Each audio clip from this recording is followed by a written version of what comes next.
ঘটনা সেই একই, বর্ণনা ভিন্ন। ক্ষমতা বদলালে মিডিয়ার ভাষাও বদলায়। দুষ্কৃতি থেকে জনরোষ, এই দ্বৈত মানদণ্ড সংবাদ মাধ্যমের নিরপেক্ষতা ও বিশ্বাসযোগ্যতাকে প্রশ্নের মুখে দাঁড় করিয়েছে। তৃণমূলের জামানায় বিরোধীদের ওপর আক্রমণ হলে তখন বলা হতো তৃণমূলের দুষ্কৃতি।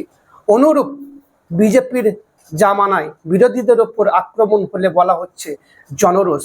মিডিয়ার এই দ্বিচারিতা নিয়ে প্রশ্ন উঠছে, কারণ একই ঘটনা, শুধু সময়টা পরিবর্তন।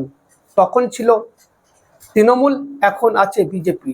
তখন শব্দ ব্যবহার করা হতো দুষ্কৃতি, আর এখন শব্দ ব্যবহার করা হচ্ছে জনরোষ।